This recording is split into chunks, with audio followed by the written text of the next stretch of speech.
Mercury, Venus, Earth,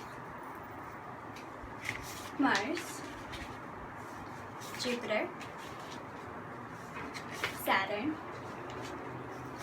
Uranus, Neptune, and you can't forget everyone's favorite microplanet, Pluto.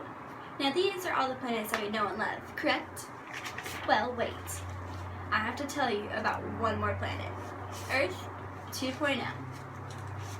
I'm doing my presentation on a newly discovered planet known as Kepler 452b, otherwise known as Earth 2.0. This planet was discovered in July 2015, so it is a fairly new discovery and still a major topic of interest. Now you may be thinking, what's so much more important about this planet than about all the other planets that NASA has found? Well, let me tell you. This planet is the first near-Earth-sized planet that has been found in the habitable zone. And the habitable zone is an area around a star where liquid pools of water can form on its orbiting planets. It also has a very similar rocky surface, much like Earth's.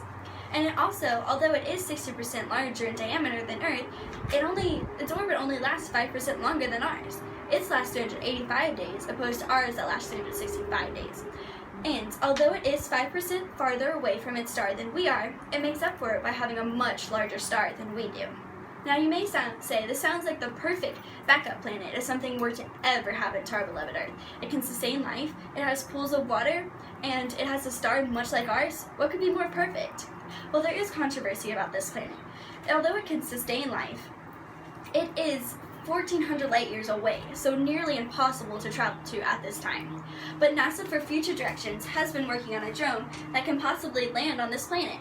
Now, besides just taking pictures of it, now we will be able to learn about the climate, the environment, if there's any other life forms on this planet.